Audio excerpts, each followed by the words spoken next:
नमस्कार दर्शकों, मैं हूं भगवती प्रसाद पुरोहित एडवोकेट और आप देख रहे हैं यूट्यूब का कानूनी ज्ञान चैनल। दर्शकों, आज का वीडियो जो है ये जूनियर अधिवक्ताओं के लिए और किसान बंधुओं के लिए अति महत्वपूर्ण होने वाला है। तो आज के वीडियो को आपको पूरा देखना है और बिल्कुल भी स्किप नहीं करना है, अर्थात बिल्कुल इसको छोड़ना नहीं है। आपने अभी तक हमारे चैनल को सब्सक्राइब नहीं किया तो चैनल को सब्सक्राइब कर दीजिए, बेल आइकन को प्रेस कर दीजिए और इस वीडियो को फटाफट लाइक कर दीजिए, क्योंकि इस चैनल के माध्यम से आपको मिलती है सरल और आसान भाषा में कानून की नई नई जानकारी। तो आइए वीडियो को शुरू कर लेते हैं। आज का विषय इसलिए समझना जरूरी है कि जब तक हम जमाबंदी अर्थात खातावार खतौनी को नहीं समझेंगे तब तक जमीन के किसी मामले को हम नहीं समझ सकते। तो इसलिए आज का विषय है कि जमाबंदी क्या होती है, खाता नंबर क्या होता है, खसरा नंबर क्या होता है और रकबा क्या होता है, तथा किस प्रकार से खाता में अर्थात खतौनी में, किश्तबंदी खतौनी में किस प्रकार से खसरा नंबर की एंट्री की जाती है। तो आइए समझ लेते हैं।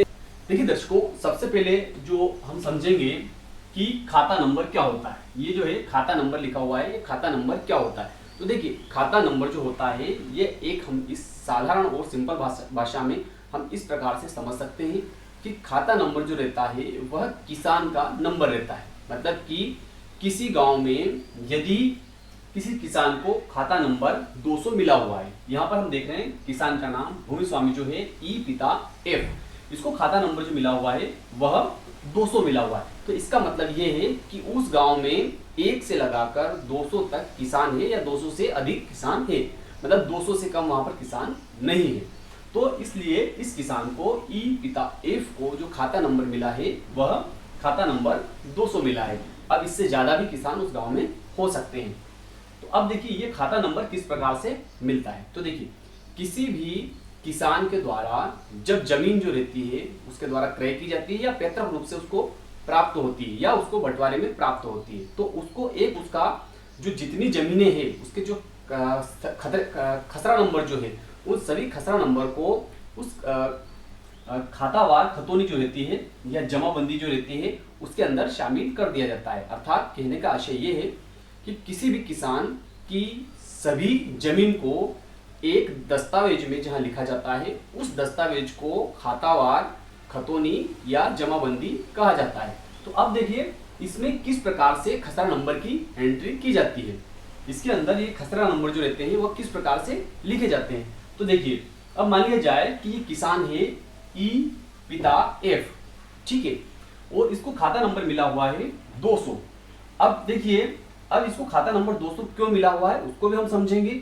अब इस खाते में इसके खसरा नंबर की एंट्री किस प्रकार से की जाती है। तो देखिए, यहाँ हमने लिखे हैं ये कुल खेत बनाए हुए हैं।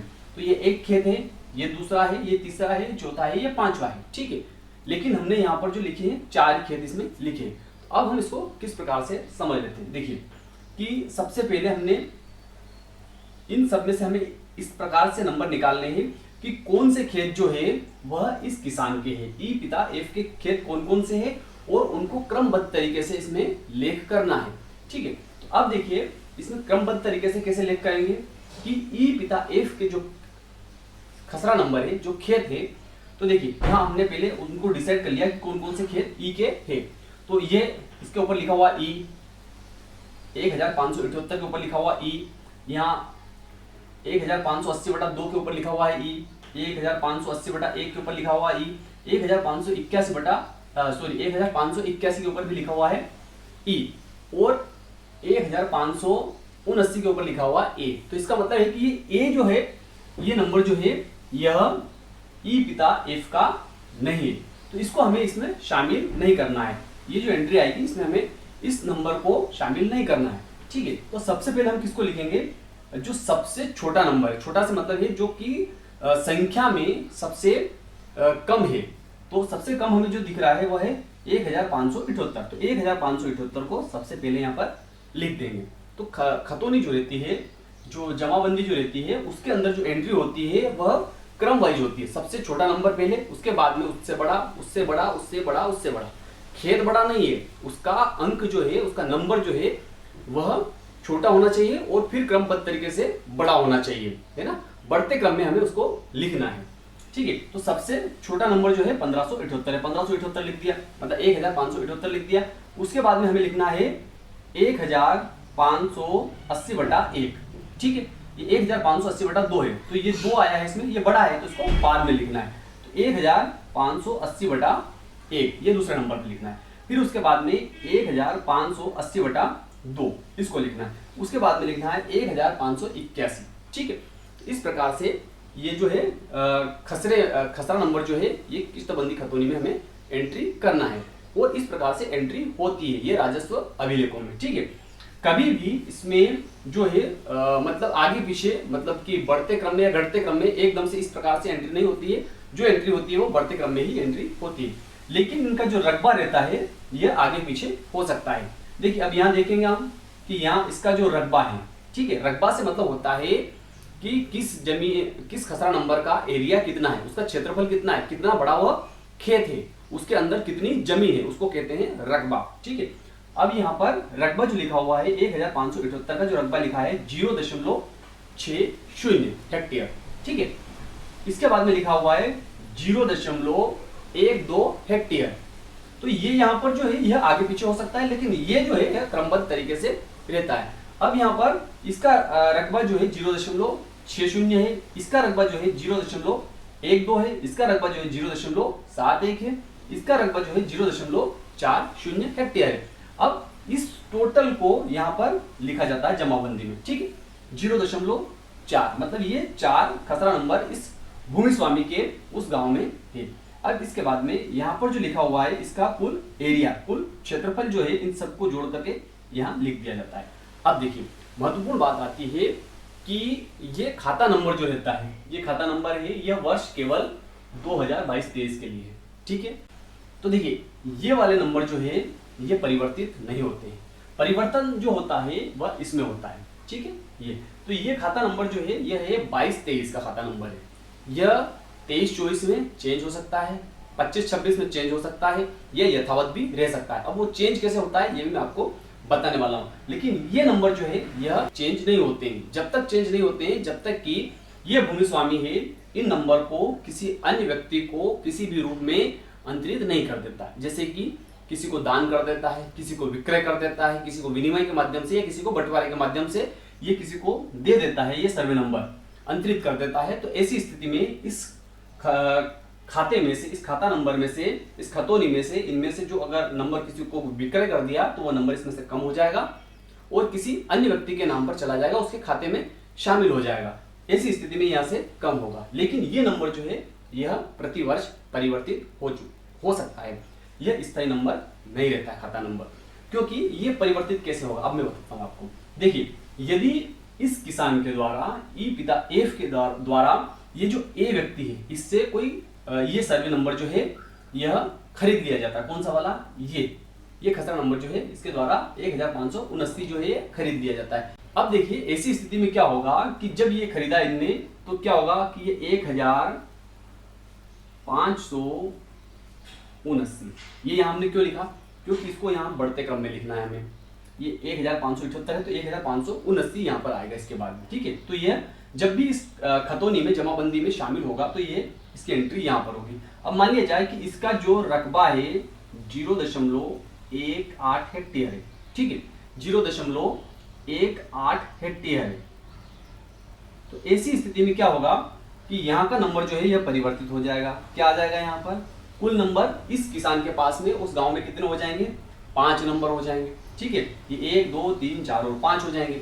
अब इसके बाद में यहाँ का जो एरिया है इसमें 1.83 में अगर 18 हम जोड़ देंगे, 0.18 जोड़ देंगे तो यहाँ का जो एरिया है वो हो जाएगा 2.01 हेक्टेयर। ठीक है, अब यहाँ पर ये परिवर्तित हो चुका है। अब इस प्रकार से ये जब परिवर्तित होगा तो ये खाता नंबर किसका परिवर्तित हो सकता है अगले साल। वो क्यों होगा परिवर्तित, क्योंकि देखिए 2 हेक्टेयर की भूमि जो रहती है वह छोटे खाते में शामिल मानी जाती है, लेकिन 2 हेक्टेयर से जब ज्यादा भूमि हो जाती है तो उसमें क्या होगा कि यह बड़े खाते में चली जाएगी। मतलब किसानों के गांव में जो रहते हैं वो 2 प्रकार के जो खाते बनाए जाते हैं राजस्व विभाग के द्वारा। एक होता है छोटा खाता जो कि 2 हेक्टेयर से कम रहता है, और दूसरा जो रहता है वो 2 हेक्टेयर से बड़ा रहता है। अब यहाँ पर क्या हुआ कि ये 0.18 हेक्टेयर इसमें जब भूमि शामिल हो गई तो इसका जो एरिया है, इसका रकबा जो है वो हो चुका है 2.01 हेक्टेयर, मतलब ये बड़े खाते में शामिल हो चुका है। अब यहाँ क्या होगा कि जब बड़े खातेदारक जो है इस गांव में मान लिया जाए कि ये क्या रहता है कि खाते में जो एंट्री होती है, खाता किस प्रकार से बनता है इस चीज को मैं आपको बता देता हूँ। खाता जो बनता है वह अल्फाबेटिकल तरीके से बनता है, कि जैसे किसी व्यक्ति का नाम ए से शुरू होता है या अ से शुरू होता है, अ आ ई उ ए ऐ, ऐसे जो है अल्फाबेटिकल तरीके से खाते में नाम शामिल होते हैं। तो अब यहाँ पर ई जो है, ई व्यक्ति का खाता है, ठीक है। अब यदि कोई ये खाता जो है बड़े खाते में शामिल हो जाता है, तो बड़े खाते में शामिल होने से क्या होगा कि ये इसका नाम जो है बड़े खाते धारक जो है ई वाले, उसमें जाकर इसका नाम वहां पर ऐड हो जाएगा। अब हो सकता है कि ई का जो नंबर है वह इसको 501 पर मिले, ठीक है। तो इसको जो नया खाता नंबर मिलेगा अगले साल वो 501 मिलेगा। तो इस प्रकार से ये खाता नंबर जो है वह चेंज होते रहते हैं, लेकिन ये खसरा नंबर जो है ये चेंज नहीं होते जब तक कि किसी व्यक्ति के द्वारा उसको दान, बिक्री या विनिमय या किसी बंटवारे के माध्यम से अंतरित नहीं किया जाता है, तब तक ये सेम बने रहते हैं, ठीक है। अब हम समझ लेते हैं कि रकबा क्या होता है।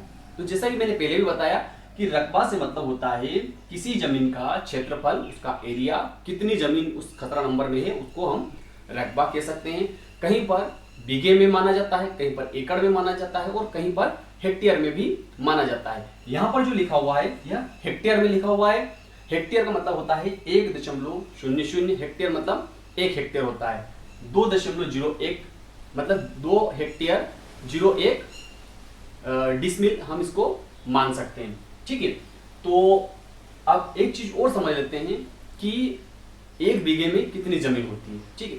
तो 1 बीघे में देखिए कि जहां पर होलकर स्टेट रहा है वहां पर 1 बीघे में 0.25 हेक्टेयर भूमि रहती है, और जहां पर सिंधिया स्टेट रहा है वहां पर 1 बीघे में 0.20 हेक्टेयर भूमि रहती है। अब इस बात को भी हम समझ लेते हैं कि 1 एकड़ में कितनी जमीन रहती है। तो सामान्यतः ऐसा माना जाता है कि होलकर स्टेट में 1.5 बीघा का 1 एकड़ होता है, और सिंधिया स्टेट है वहां पर 2 बीघा का 1 एकड़ होता है। मतलब हम इस प्रकार समझ सकते हैं कि 0.40 हेक्टेयर मतलब 1 एकड़ जमीन होती है।